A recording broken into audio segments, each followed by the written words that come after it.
Assalamualaikum warahmatullahi wabarakatuh. Dan inilah kisah pendeta Yahudi yang bisa meraih surganya Allah Subhanahu wa Ta'ala. Orang-orang Yahudi dan Nasrani sebenarnya telah maklum tentang kedatangan Nabi akhir zaman yang akan lahir ke dunia dan akan berhijrah ke Yasrib, yaitu Madinah. Mereka menunggu-nunggu kemunculan Nabi tersebut, sehingga sebagian besar mereka berhijrah dan menetap di sekitar kawasan Yasrib. Adapun orang alim di kalangan Yahudi yang berhijrah karena meyakini perihal kedatangan Nabi akhir zaman tersebut ialah Ibnu Al-Hayban. Ketika akhir hayatnya, Ibnu Al-Hayban menjelaskan kepada kaumnya tentang sebab beliau berhijrah ke Yasrib. Ibnu Al-Hayban berkata, "Wahai kaumku, apa yang kamu fikirkan ketika aku meninggalkan bumi yang kaya dengan sumber makanan dan kekayaan, yaitu Syam, menuju ke bumi yang kering kontang dan kebuluran, yakni Yasrib?" Kaumnya menjawab, "Kami tidak tahu, wahai Ibnu Al-Hayban." Ibnu Al-Hayban menjawab, "Demi Tuhan, aku tidak keluar dari bumi yang kaya segala sumber, kecuali karena pengetahuanku bahwa seorang nabi akan dibangkitkan di negeri ini, dan nabi itu akan berhijrah ke perkampungan ini. Sekarang adalah waktu kemunculannya, dan jika benar ia telah bangkit, janganlah kamu biarkan seorang pun terlebih dahulu menemuinya, agar nabi akhir zaman itu mendapat perlindungan dan tidak diancam." Akan tetapi, Ibnu Al-Hayban meninggal dunia 2 tahun sebelum diutusnya Rasulullah Muhammad SAW. Namun, Ibnu Al-Hayban sempat mengajarkan kepada kaum Yahudi tentang tanda-tanda kebenaran yang ada pada Nabi akhir zaman tersebut menurut ajaran di kitab Taurat. Pada waktu itu, orang Yahudi selalu berteriak-teriak perkabaran tentang kebangkitan Nabi akhir zaman ini kepada bangsa Arab, khususnya kepada kaum Aus dan Khazraj, karena mereka menyangka Nabi tersebut akan lahir dari bangsa Yahudi. Mereka berkata, "Sesungguhnya sekarang telah hampir tiba kebangkitan Nabi akhir zaman, yang kami, yaitu bangsa Yahudi, akan mengikutinya dan memerangi kamu bersamanya, sebagaimana hancurnya kaum Ad dan Iram." Bahkan mereka berdoa, sebagaimana yang diriwayatkan oleh Imam Al-Baihaqi, "Ya Tuhan, utuslah Nabi akhir zaman ini yang kami dapati termaktub di dalam kitab kami, yaitu Taurat, sehingga nanti kami boleh mengalahkan dan membunuh orang-orang penganut pagan." Kemudian Allah Subhanahu wa Ta'ala mengutus Nabi Muhammad SAW, yakni penutup para nabi di kalangan bangsa Arab. Lalu bangsa Yahudi mulai mengingkari kebenaran Nabi Muhammad SAW, bahkan menyimpan perasaan dengki terhadap bangsa Arab, karena Nabi itu bukanlah dari bangsa mereka.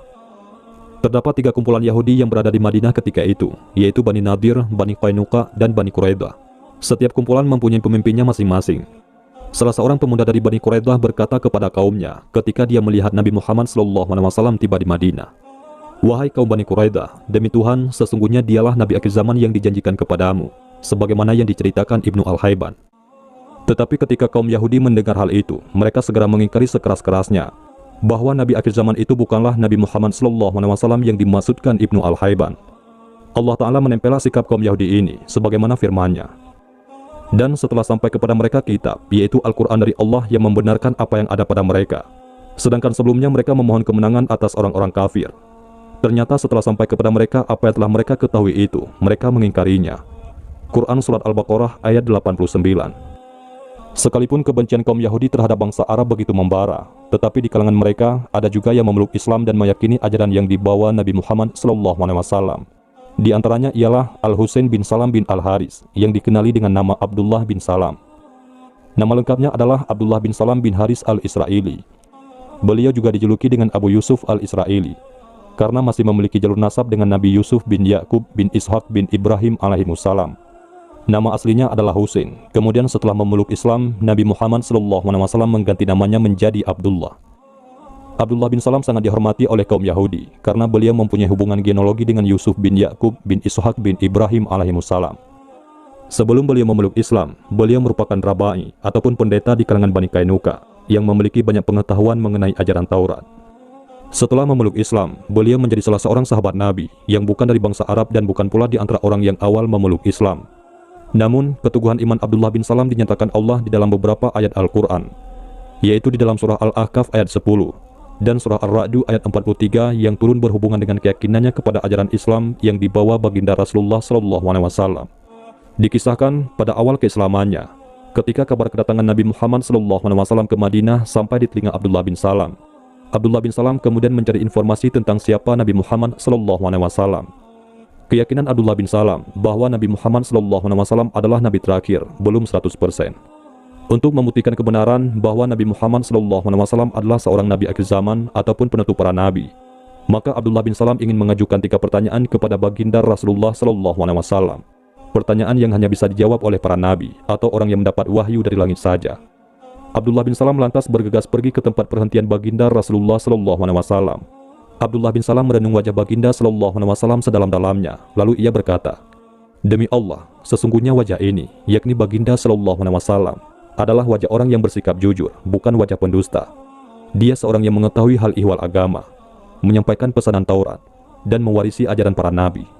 Demi Allah, inilah sifat Nabi akhir zaman, dan perkataan yang diungkapkan membuktikan kerasulannya, karena di dalam Taurat menyebutkan, perkataannya sebaik-baik perkataan." Abdullah bin Salam mempersiapkan diri untuk bertemu dengan Rasulullah SAW untuk mengajukan beberapa persoalan yang membuktikannya adalah Nabi akhir zaman. Hal tersebut dinyatakan di dalam Sahih Al-Bukhari.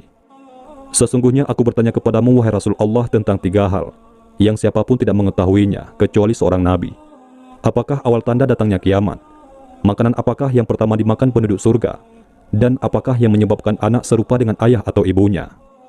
Rasulullah SAW terdiam sejenak, kemudian Rasulullah bersabda, "Baru saja Jibril memberitakan jawaban kepadaku tentang 3 perkara tersebut." Kemudian Rasulullah SAW menjawab persoalan Abdullah bin Salam.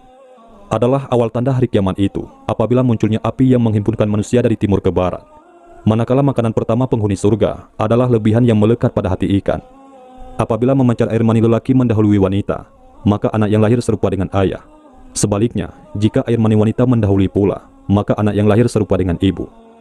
Setelah mendengar jawaban tersebut, lalu Abdullah bin Salam berkata, "Asyhadu an la ilaha illallah wa asyhadu anna Muhammad Rasulullah."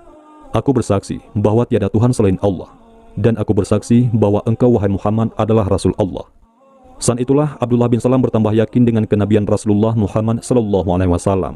Bagaimanapun, keislaman Abdullah dan kaum keluarganya telah dirahasiakan dari pengetahuan orang-orang Yahudi yang ada di sekitar mereka.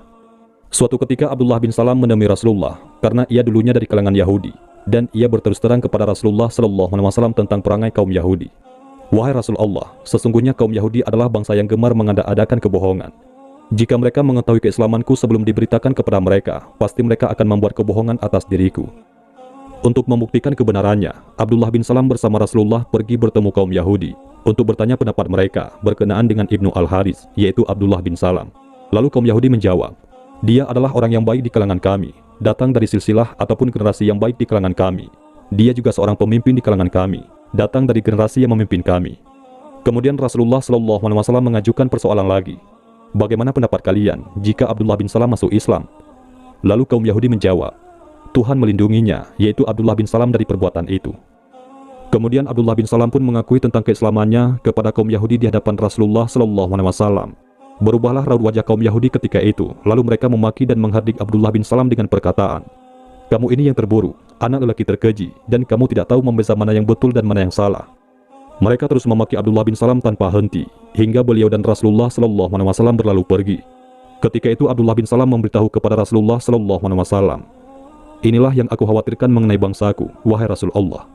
Sepeninggalan Rasulullah SAW, beliau termasuk salah satu sahabat yang sangat berpengaruh dalam menyebarkan dakwah Islam. Adapun keutamaan Abdullah bin Salam bisa dibaca dalam Sahih Bukhari pada bab Manaqib Abdullah bin Salam dan Sahih Muslim pada bab Fadaili Abdillah bin Salam. Salah satunya adalah kesaksian Rasulullah bahwa Abdullah bin Salam merupakan ahli surga. Sebagaimana diriwayatkan, Sa'ad bin Abi Waqqas berkata, "Saya tidak pernah mendengar Rasulullah berkata kepada seorang yang masih hidup bahwasanya ia adalah ahli surga, kecuali kepada Abdullah bin Salam."